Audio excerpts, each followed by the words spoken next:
Erev Tov. Collateral damage. I don't know if you got to see the Maramakomos. I don't think we'll get to do all of them tonight. Maybe we'll have a two-part series. We'll see how it goes.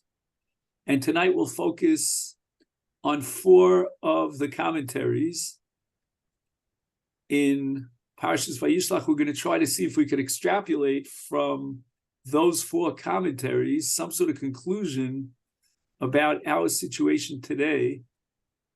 And let's just give a simple definition of collateral damage. Now, collateral damage is a word, a phrase from international law. I'm not an international lawyer. But basically, as you might see in the footnote on the first page, and I'll just read it to you, it's where combatants, right, so they're not in combat, are unintentionally killed or wounded as a result of the attack on legitimate military targets. So it's obvious that collateral means there's a military target, a definite target, and inadvertently, what happens is that people who are not involved in combat against this particular military power, nevertheless, they get injured or killed. And as you know, this is always an issue against Israel, that we are killing Palestinians who are not part of the combat, they're not Hamasniks, and so forth and so on. But I think what we want to accomplish is to get a picture of what the Halacha would say about this. And the interesting thing is that many of the poskim, when they deal with this issue, will refer to this parsha in Bereishis Lamed Daled of Bnei Yaakov, meaning of Shimon v'Levi. And the Torah tells us that, we'll read some of the psukim inside, that Chamor, it says here, Vateitze Dina bas Leah shayolda liYaakov l'ros bibnos ha'aretz vayar osa Shchem ben Chamor. So you have Chamor is like the president or the king, and you have a son, his son named Shchem. And Shchem sees Dina, Vayishkav osa vayaneha, and etc., the whole episode that ensues.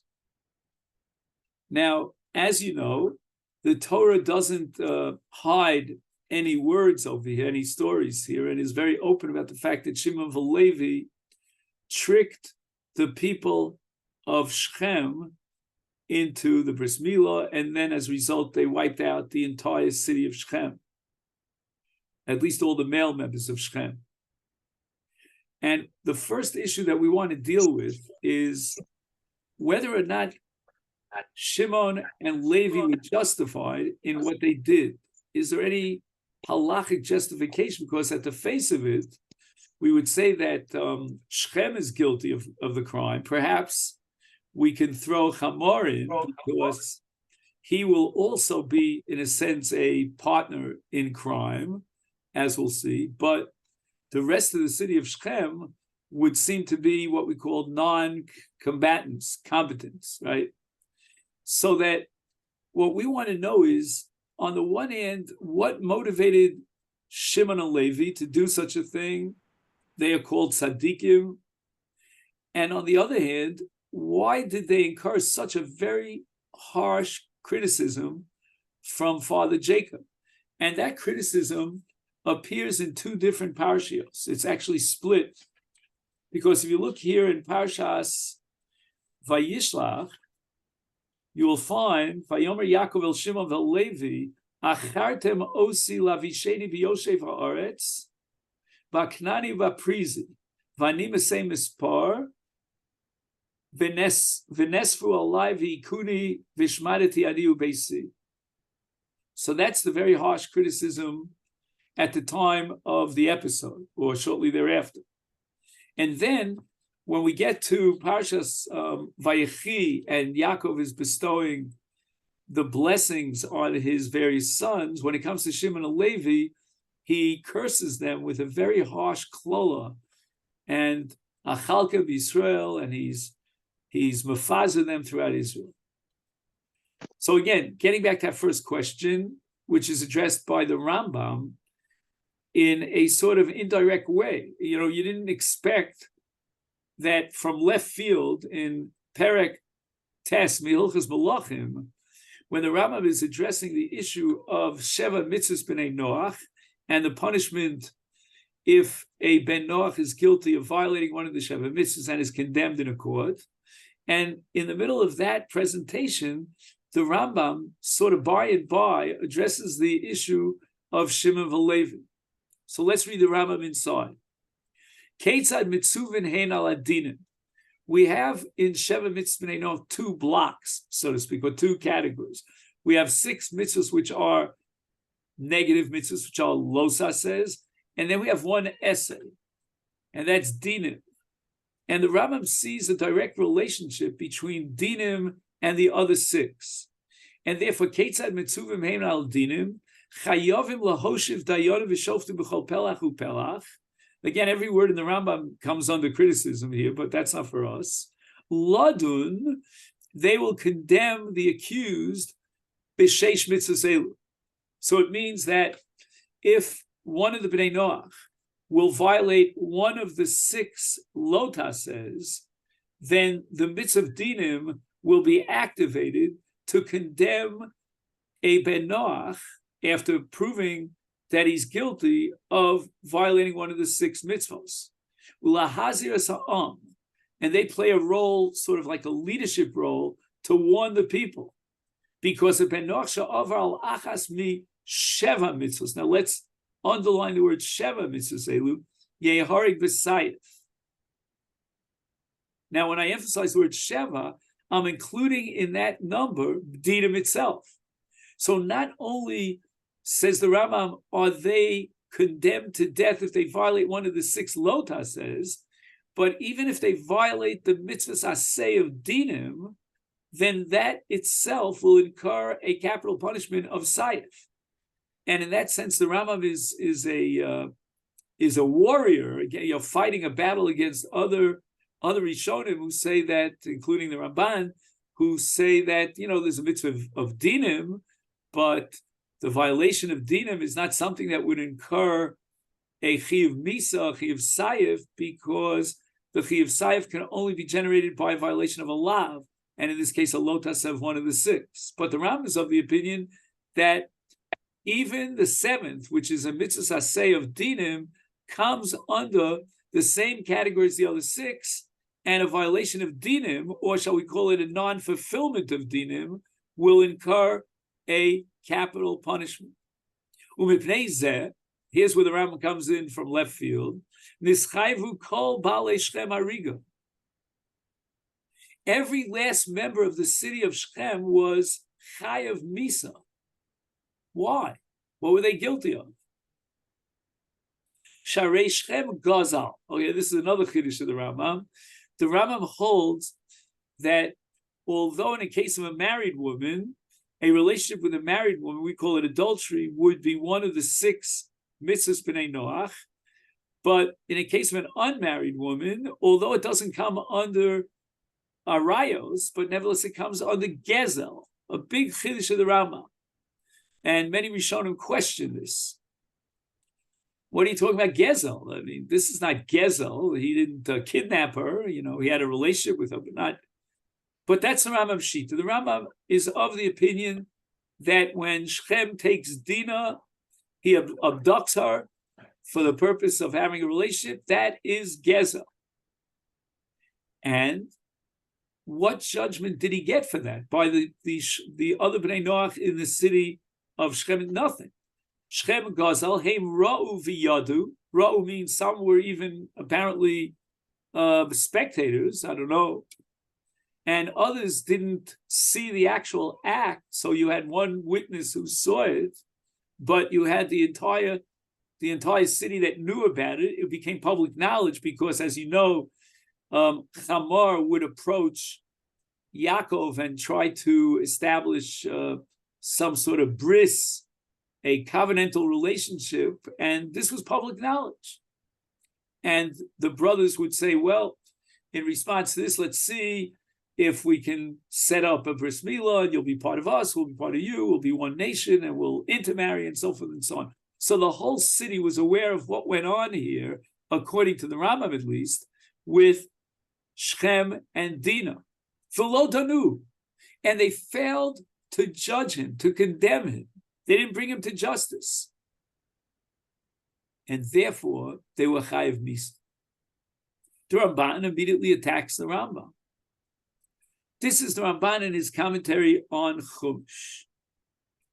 And he says the following: I'm not the only one to raise this objection of how the Bnei Yaakov Avinu, Shimon and Levi could have possibly, these holy men could have possibly been guilty of wiping out a city of innocent people. Eich osu Bnei Yaakov tzadikim ha'maisa zeh lishpol dam noki. V'arav. Now the Ramban quotes the Rambam. Heishiv shebnei Noach mitzuvim al adinim. V'hula hoshiv dayonim b'chol pelach u'pelach lodun b'sheish mitzvos shalahem. U'ben Noach sha'over al achas mehem hu nerag b'sayif. Ra echad sha'over al achas mehem v'lo danu. You are aware of the fact that so-and-so, Ben Noach, was in violation of one of the 6 los hases, and they didn't judge him. He was not judged. Harei haroa yeharig b'sayif. Umipnei zeh nischayvu kol bali shchem ariga sharei shchem gazal heim ro v'yod v'lo danu. So his quote of the Rambam is a little bit different than ours, but the gist of it is exactly what we saw in the Rambam. And the upshot is that the Bnei Shechem were all guilty because they were aware of the Gezel and the violation of one of the other 6 Averos of Bnei Noach and Lo Danu. Lo Danu.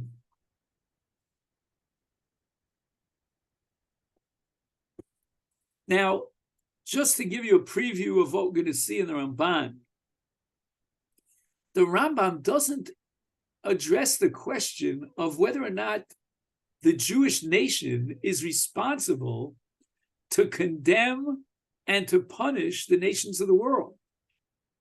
And if the Rambam is implying that Shimon and Levi were carrying out the punishment that was appropriate for the Bnei Shechem, then that's an interesting question. Does the Rambam assume that we are the watchtowers, for the nations of the world?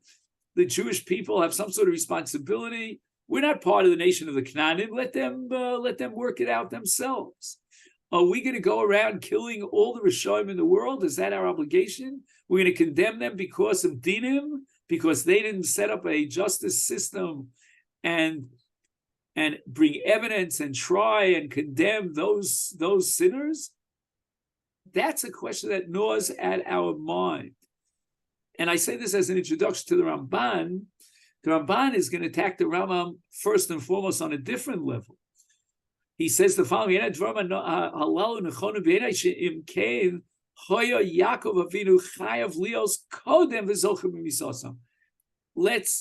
underline 2 words here: Zoche and Kodem, right? And we have a principle of Kol HaKodem Zocha. Yaakov Avinu should have been the Kodem. Yaakov Avinu shouldn't have left an opportunity to fulfill an obligation of this sort to let it slip through his fingers. Why didn't Yaakov get involved in this campaign to destroy the city of Shechem? If, according to the Rambam, Shimon and Levi stood up and they did that work, why give it to Shimon and Levi? Yaakov should have been the initiator. V'im pachad mihem, you might say that Yaakov was afraid of the city of Shechem. He didn't have the courage to go ahead and do this.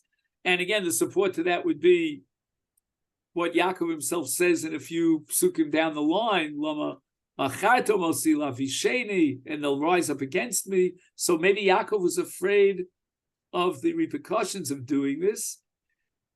He says, okay, so you're telling me that really Yaakov, according to the Rambam, should have taken the initiative. He should have done exactly what the Bnei Yaakov did. Okay, there was a technical reason, a ma'akev, a block. He couldn't overcome his fear of the repercussions of doing such an action. But then, Loma Kas al Banav. So why does he get angry at his children?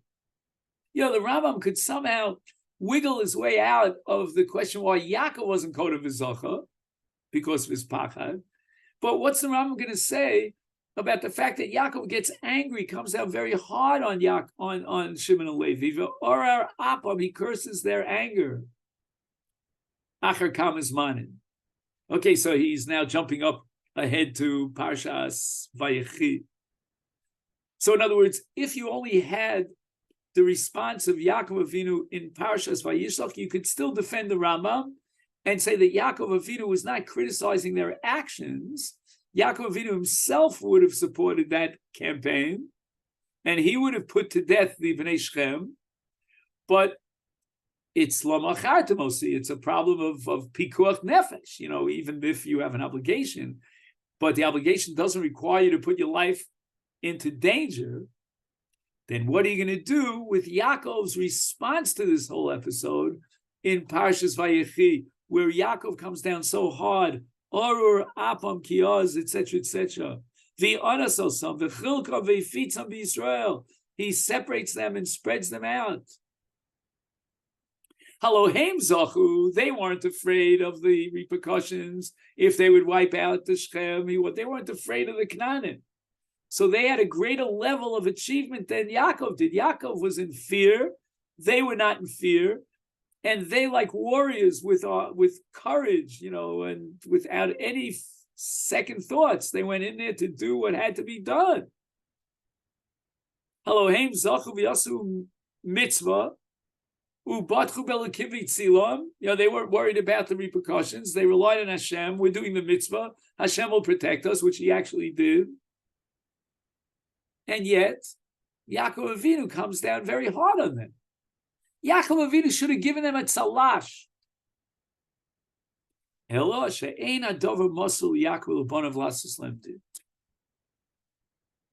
Yaakov obviously was not in favor of doing what they did.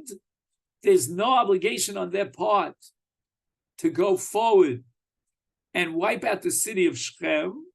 That's not your business. It's none of your business. Okay, then we're back to square one.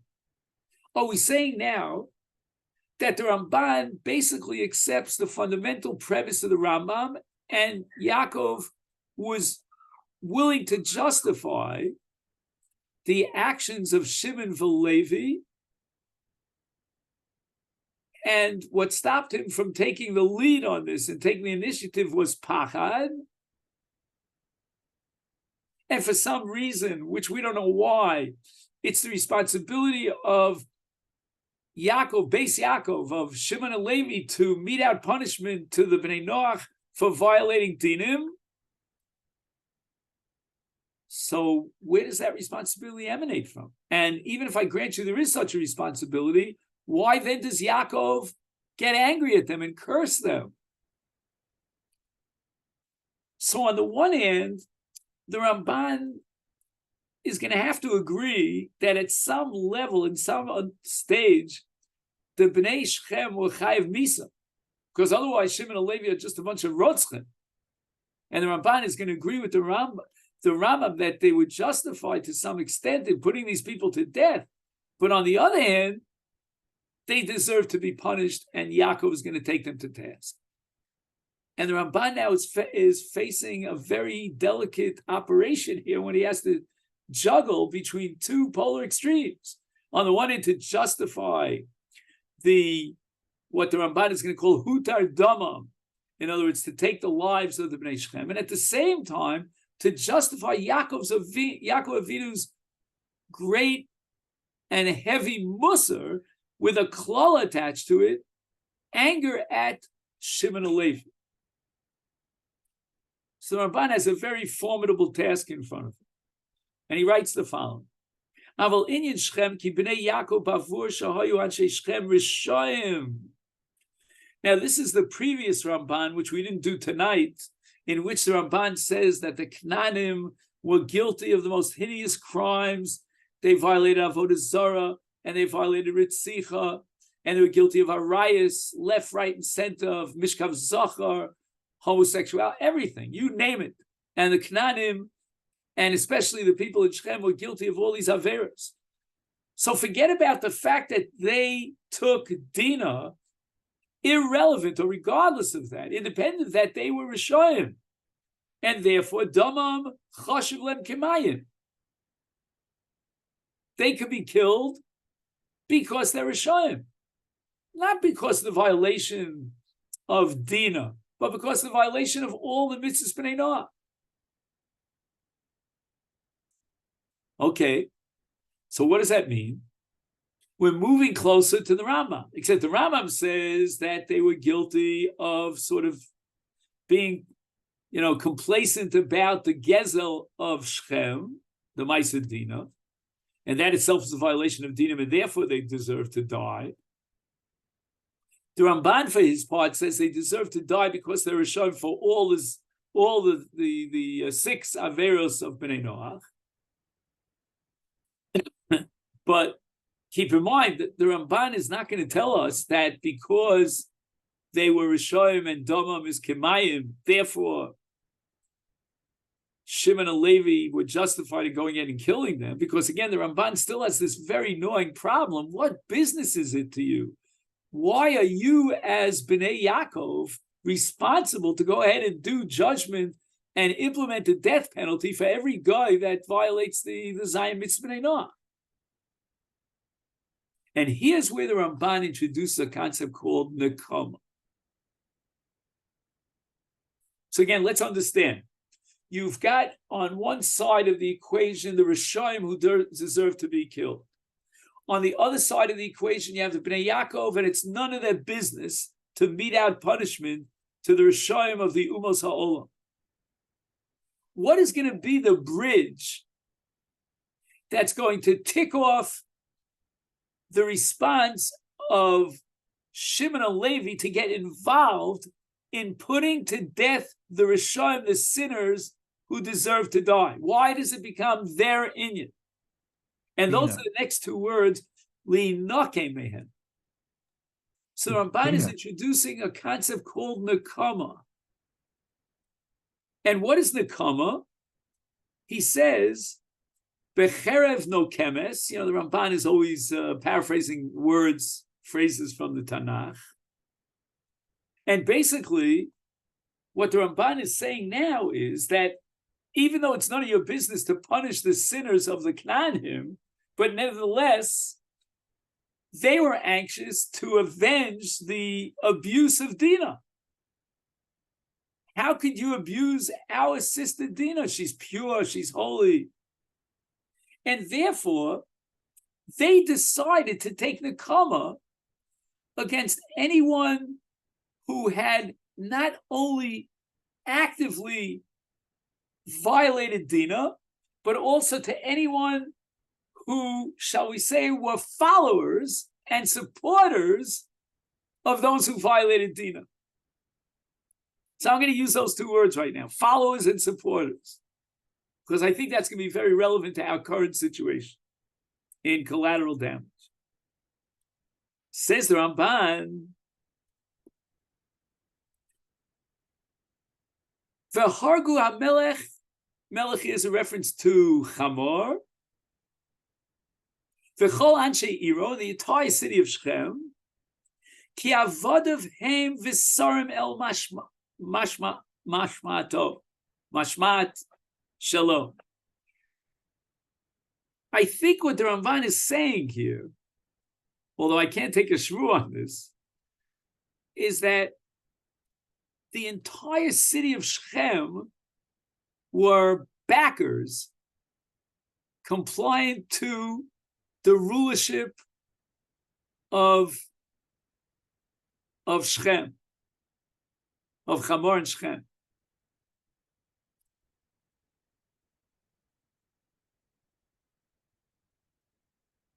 Again, I'm not happy with these words of the Ramban. I honestly, Sarim el Mashma'ato, I don't know if that does it for me.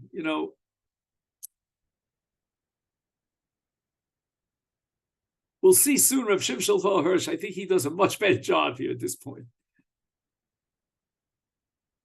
But somehow you have to assume in the Ramban, without pinpointing the words and the translations of every word in the Ramban, that the city of Shechem is like a circle associated with their leader, with their melech. And maybe we could go one step further in the Ramban, and he means to imply, although he doesn't say it outright, that they supported the king.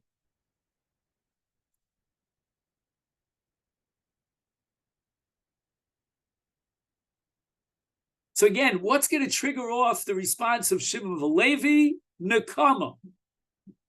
Why did the Bnei Shechem deserve to die? Because they're Rishonim. V'hutar damam k'mayin. But once the Bnei Yaakov get involved in any part of the destruction of the people of Shechem, in this case, those to whom the vengeance was most severe, the Nekama was to those Hakizona Tasas Achachosedu, the Mela, that allows them to get involved. It's like, once you start a mitzvah, you finish a mitzvah. The Ascholas HaMitzvah was the Nekama against those who perpetrated the crime, but now, since Hutar Damam, they can expand their activities in a campaign to destroy the entire city of Shechem. But wait a second. And this is, I think, implicit in the next line of the Ramban. He doesn't spell it out. But didn't they enter into a bris? Didn't Shimon HaLevi propagate a bris? And a bris is almost like a conversion. And we know that a guy who accepts Sheva Mitzvah Bnei Noach has the status of a Ger Toshav. We also know that there's a principle of Ger HaMisgayer Kekatan Shenolad Dami. So when you are guilty of crimes as a Ben Noach, and we discussed this at great length where we learned Perek Ben Tzorah Morer, through conversion, you basically start from scratch. It's the greatest act of tshuva Kekatan Shenolad Dami. And therefore, according to Ramban, that they deserve to die. How could Shimon say they deserve to? How could Shimon and Levi say they deserve to die when they underwent gerus, when they're willing to become part of the bris with Klal Yisrael? They had a different shita, Shimon and Levi. Ein bris asher nimola nechshav b'neim. The Bnei Yaakov didn't consider that bris to be worth a dime. L'ma'uma, it's not worth ma'uma at all. So why did the people of Shechem agree to the circumcision? It was all part of their, sarul mashmas and chinfu es hamelech. If Shechem and Chamor wanted them to enter into the bris, fine, we'll do it because of in the framework of our relationship of Hanifa, of being subservient. So now the Ramban has to go back and explain Yaakov Avinu. Because now we're saying that we understand full well why Shimon and Levi took the initiative and got involved in something that l'chorah is not any of their business, because of the Nekama. The bris itself was worth nothing. It didn't signify anything. These were Rishayim. And once you start the Pu'ulat Nekama, then why not finish the job, wipe out all of the supporters of that kingdom, of the king, who are Rishayim anyway, and they deserve to die. So Yaakov says, you know what? You endangered our lives. Meaning that Yaakov is basically admitting he is actually not contesting the fact that Shimon and Levi killed those who deserve to die. They deserve the death penalty, but not at the expense of putting us into danger. And that's Yaakov Avinu's response, as we say in Yiddish, af and art, meaning immediately, because right now you have destroyed the city of Shechem. The Canaanim are going to come and they're going to hunt us down. It wasn't worth it all for our lives to be wiped out just because of Nakama, etc., etc. So that's Bekan. I would underline the word Bekan. Ki evi'u b'sakana shenemar achartem osi lavishen.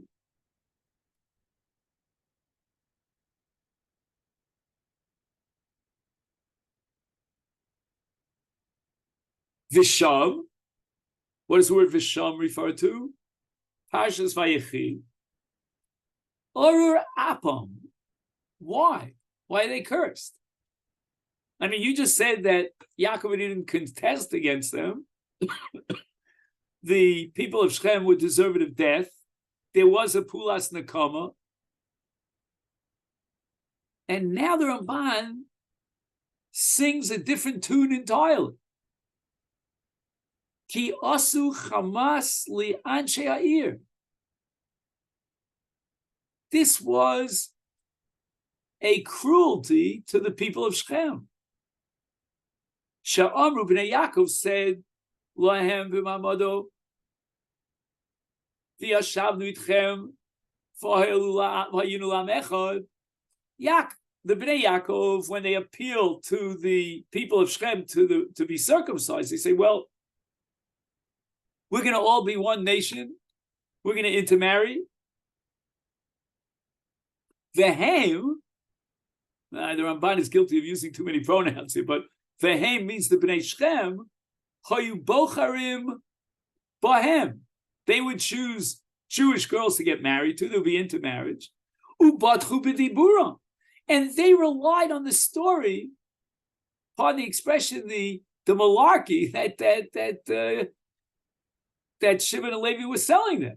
It was just a foolishness. It was all a ploy.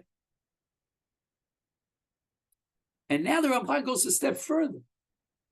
And he's going to build on the Bris Milah. And he's going to say that Yaakov Avinu had a different perspective on the Bris Milah of Anshe Shechem than the Bnei Yaakov, than Shimon and Levi. Ulai, Yashuvu el Hashem. And therefore, V'hargu Osomchim, Ki lo heru lehem kla.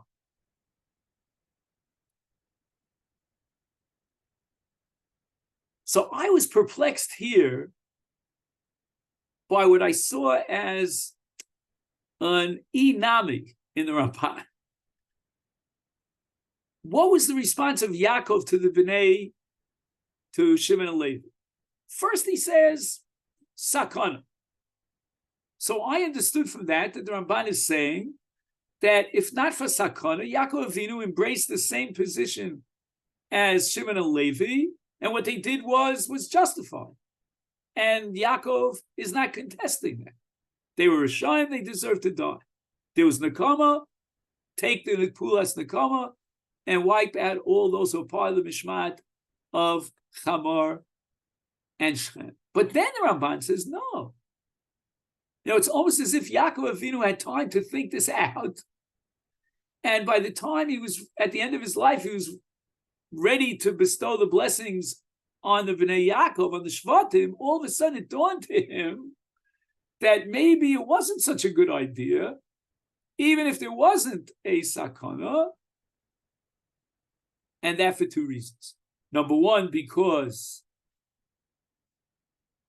lo heru lehem klal, we'll underline those last four words in the Ramban. In other words, the Bnei Shechem did not perpetrate any crimes against Yaakov or Dinah. And number two, because they might have done tshuva. Give them a chance to do tshuva. These Rishonim.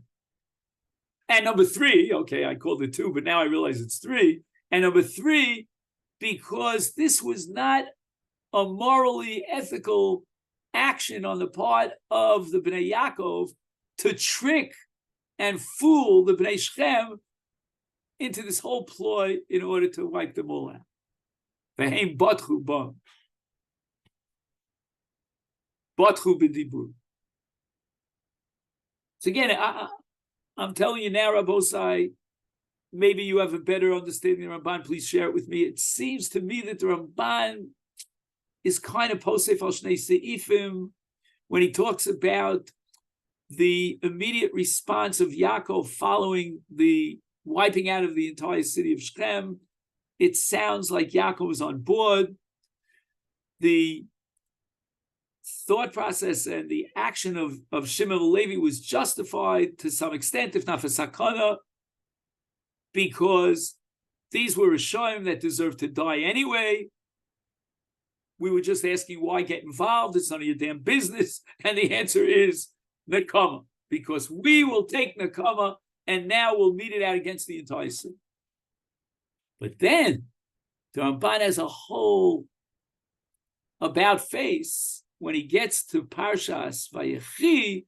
Now he has a triple-pronged or maybe a quadruple-pronged attack to prove and establish that Shimon and Levi were wrong in what they did. Haim lo heralehem, they attacked people who weren't guilty in any sense. Maybe they would have done tshuva. You fooled them. They naively relied on you because you're trustworthy, honest people. How could you have done such an action? Which means that even if there was no sakon, Yaakov would still be upset, angry, and opposed to what they did. So on the one hand, I understand what's bothering the Ramban because he's trying to figure out the two different responses of Yaakov, the first original one and the one at the end of his life. The first one is, okay, don't get me involved in sakana. And the second one is when he really comes down hard with a klola of orur, apam, etc., which indicates that it wasn't just an issue of sakana. How exactly the Ramban reconciles those two is not clear to me.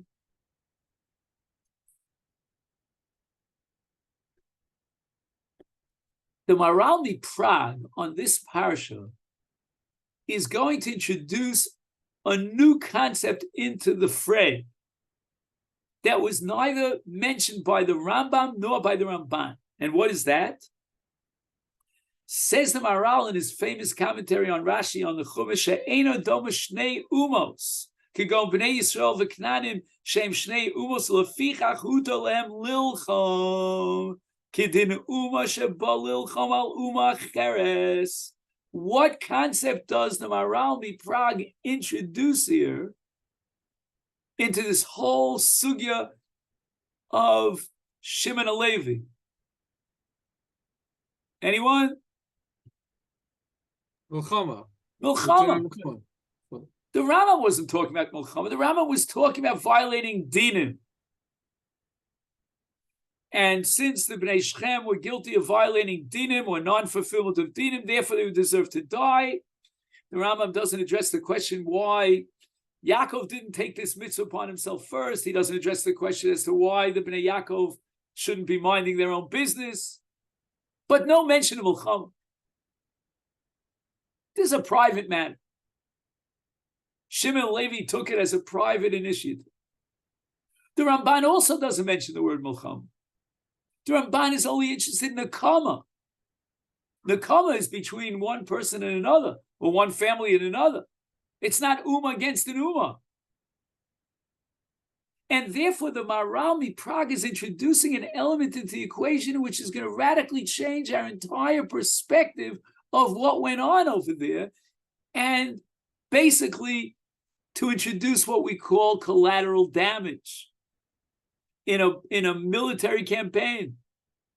Because the Maral Prague recognizes that Shimon and Levi were at war against another nation, a nation of Canaanim. And when it's Ummah against Ummah, there's no such thing as collateral damage. There's no such thing as saying, well, unintentionally you killed so-and-so who was innocent. Doesn't exist.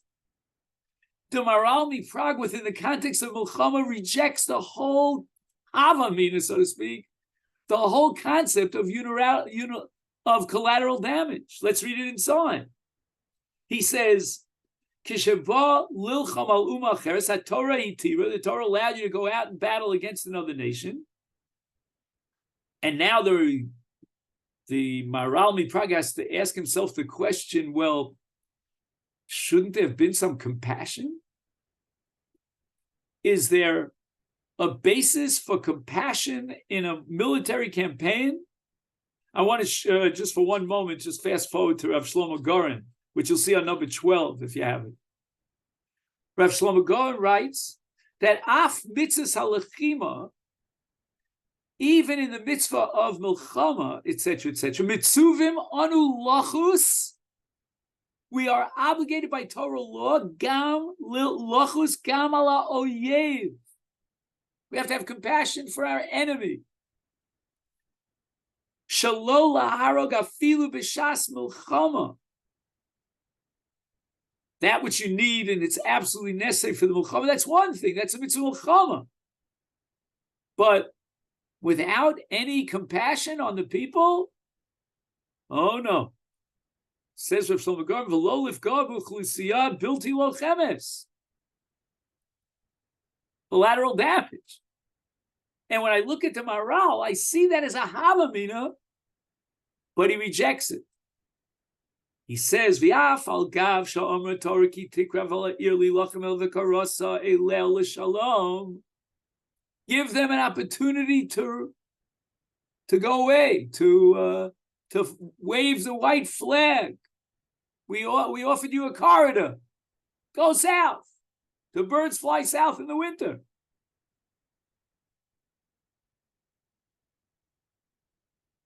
And here the Maharal gives an answer, which I think is pure, like conceptual lumbus, but you got to cut this with a sharp razor. He says, Hainu, when do we apply the mitzvah of lachus, of having some element of compassion?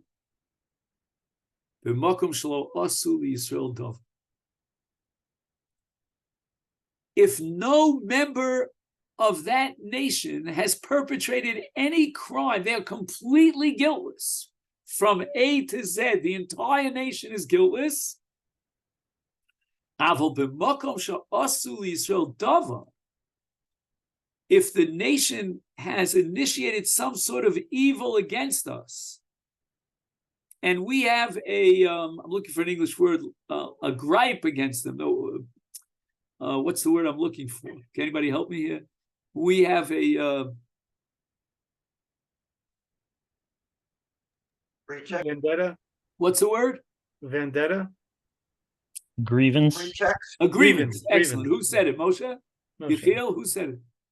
If we have a grievance against them, then this whole idea of a karasa leil shalom does not apply. Kigon zeh, like this exact case of Shechem ben Chamor, shepartzu bahem lasos lem nevola. Again, it's one, pardon the expression, Yotzel Flotza, by the name of Shechem, who perpetrated an evil against us. We have a grievance. And our grievance, says Maharal, is against the entire nation.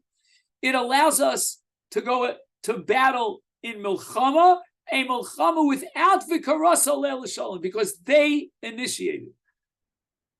So if you have, let's say, for example, Milchemes Rishus, which is instigated and initiated by a Jewish king to expand the boundaries of Israel, whatever, or to get money in Shalal, whatever it is, then Vikarasa Leil Shalom.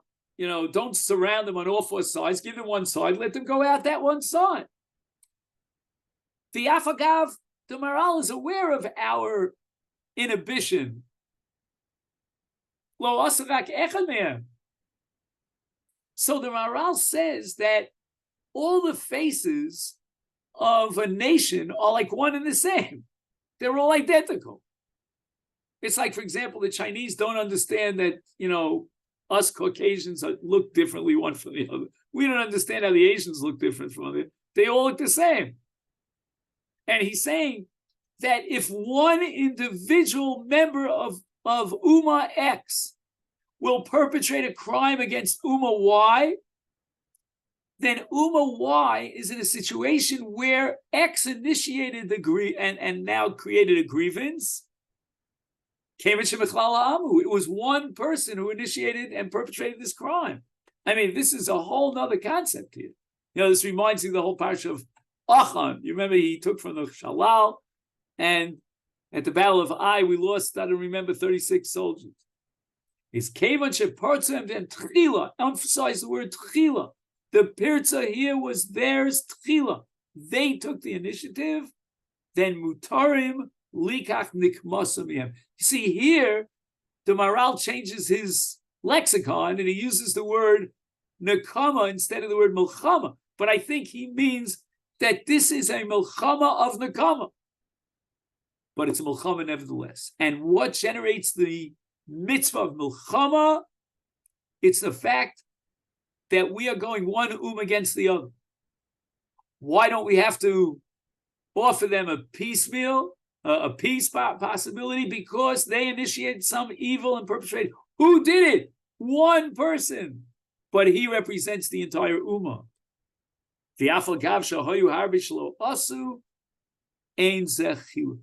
Once we establish a Milchama, it's Ummah against Ummah.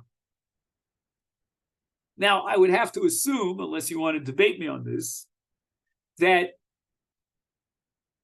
those mamzerim, pardon the expression, the Hamasniks, I hate to even say the word, they are part of the same Ummah as the Palestinians. The population of Gaza is not made up of two different Ummahs. And therefore, I'm tempted to think, and David, you told me that somebody already pointed this out based on this Maral. I was unaware of that according to the Maral Miprag, we're fighting a battle against the Ummah. And if you're fighting a battle against the Ummah, and only one person of that Ummah perpetrated a crime, nevertheless, you don't even have to be Posech B'Shalom, you can destroy the entire Ummah. Kevan Shahayu Be'osa Ummah Sha'asa Ralahem, Mutarim Lavalehem B'Milchama, V'chein Heim Kol Milchamas. So again, let's just review. Whereas the Ramban is saying, that, Shimon Velevi, who gave you the job and the responsibility to take Nekama when this is going to, first of all, endanger our lives. Secondly, there are those who are guiltless. And thirdly, when you fooled them and they trusted you and they did a bris milah, maybe they do tshuva, the whole debate here between Shimon and Levi on the one hand, Yaakov on the other hand, is about Nekama.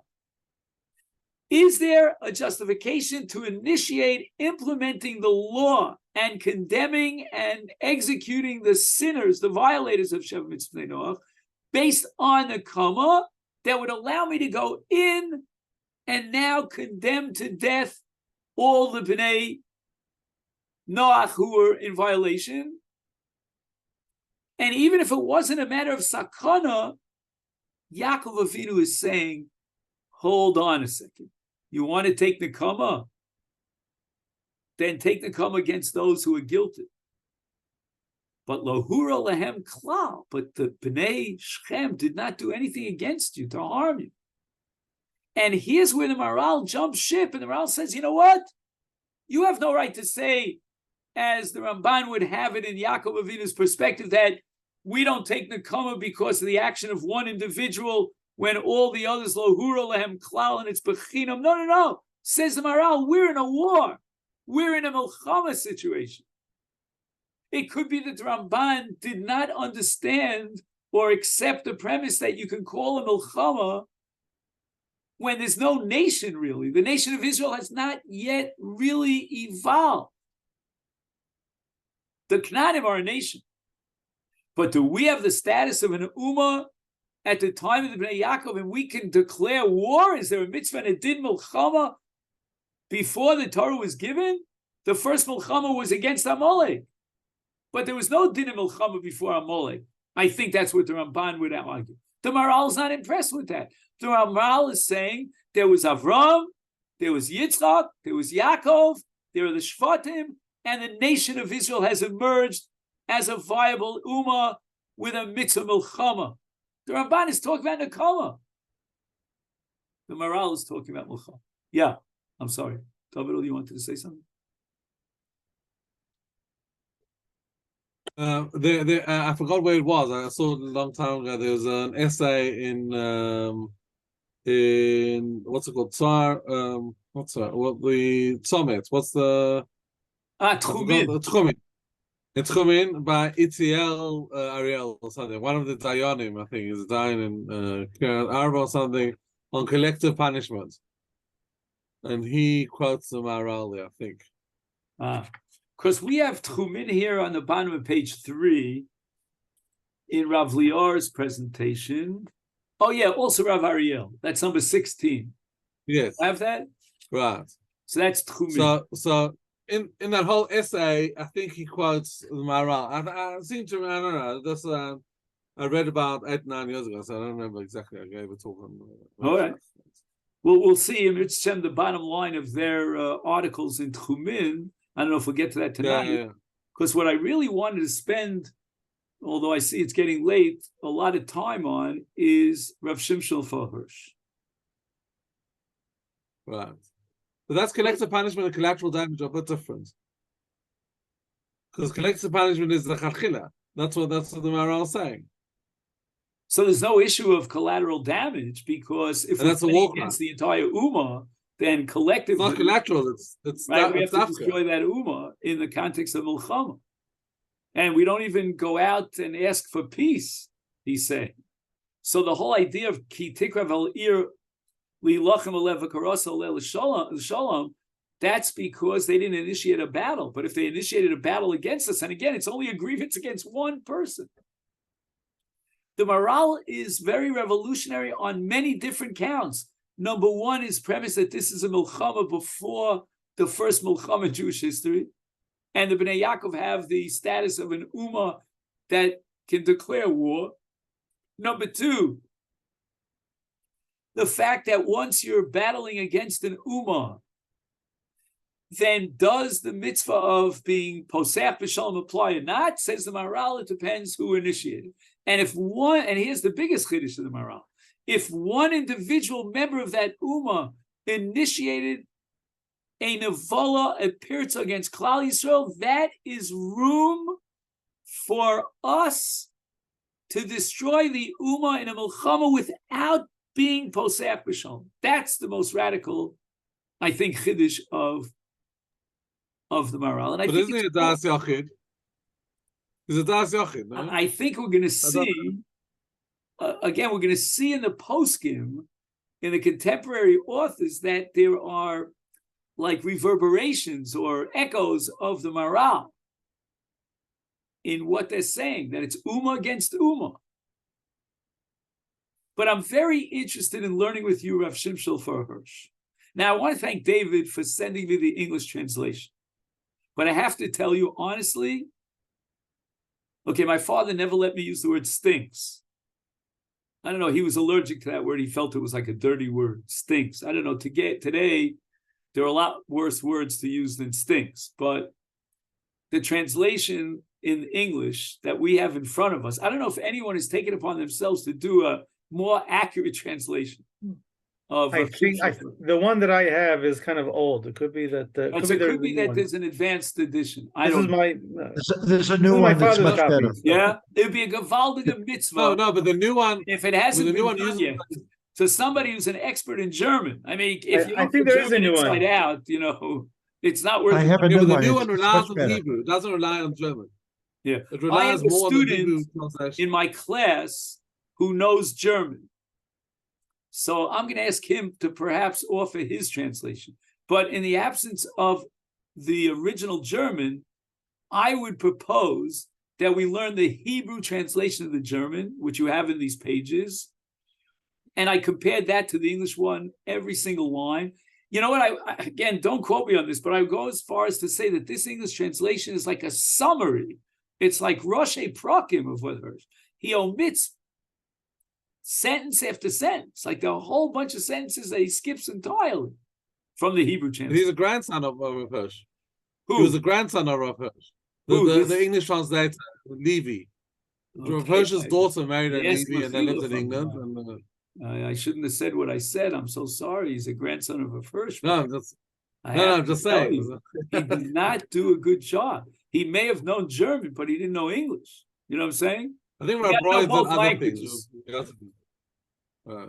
So I'm in a little bit of a bind because I have more time, but I don't want to go overtime. And on the other hand, I don't want to do a botched job on Rav Hirsch because I think it's very, very important. But what I would like to do in the next 2 or 3 minutes, with your permission, is to give you a homework assignment to go through Rav Hirsch. Again, I would strongly recommend the Hebrew, but I'm going to give you a few points that you should emphasize, that you should focus on. And if you would like, I would like next week to continue reading Rav Hirsch in the Hebrew. And there are many, many chidushim and insights into Rav Hirsch. And Rav Hirsch is such a radically different kind of a commentary than everything that we've seen until now. I mean, the Maral is very radical too, but what I see in Rav Hirsch is like the forerunner of a darshan like my father, if you know what I mean. Meaning, Rav Hirsch explicitly analyzes and comments and interprets this parsha in the light of world history. Again, he didn't live through the Shoah, but it's almost as if he was addressing that kind of a situation. He's a darshan first class. It's a whole different kind of approach. I mean, if I put the Ramban on one side and Rav Hirsch on the other, there would be two polar extremes. And as a darshan, Rav Hirsch is very sensitive to the role of the Jewish nation throughout history. And that's what I'd like you to focus on. Who are the Jews? Are they sensitive to anti-Semitism? How do they respond to anti-Semitism? How should they respond to anti-Semitism? And sensitive to the different parshios that are grouped together, one contiguous to the other. So the first part of Vayishlach has to do with Esav in his confrontation with Yaakov. And the second immediate parsha that follows on suit is the parsha of Shechem and Hamor with Dinah, the response of Shimon v'Levi. And it's all about the relationship between the Jewish nation and the other nations. So I'd like to get some response from you, sooner than later. And let me know if you want to continue, because I'd like to take the Rambam, the Ramban, the Maral Prague, and most of all, Rav Shimshon for Hirsch, and see how this could shed a light on the current situation in Gaza. So let me know if you're on board. Yeah, that sounds good. And if you are, then I would beseech you to go through Rav Hirsch carefully. I spent hours on this Rav Hirsch. Every paragraph is another insight. And then he weaves it all into Shimon v'Levi on the one hand and Yaakov on the other. Okay, then? Yeah. Let me wish you a great week, and we should hear Sorot Tovot. Oh, man. Oh, yeah. Thank you. Thank you so much. Yeshkov. Thank you.